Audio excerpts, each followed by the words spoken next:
may nabalitaan ako na dito sa social media, sa Facebook, sa lahat ng mga content creator, yan ang sabi doon sa balita or sa news na ipapaban na raw yung mga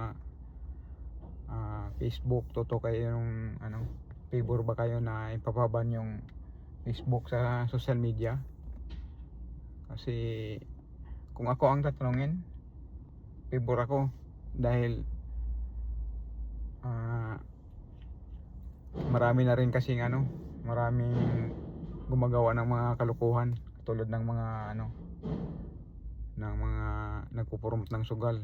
Dapat sila ang dapat tinatanggal kasi nga yan ang mga salot sa sa sugal, yung mga promoter sa mga link sa Facebook, yung nagsusugal.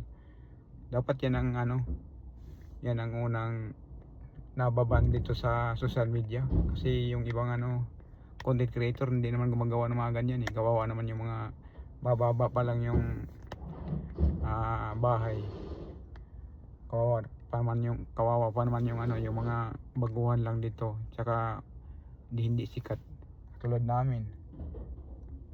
Kadalasan mga sikat ngayon talagang promoter na ng mga sugal. Dapat yun mga yun ang ipapaban sa social media.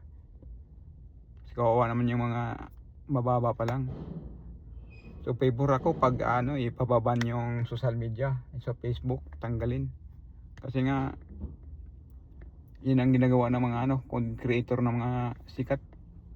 Dapat sila yung mga mawala sa social media, kasi sila nang pasimuno sa mga lahat ng mga ganyan kaya nadadamay lang yung mga baguhan lang, yung mga hindi sikat, kawawa rin.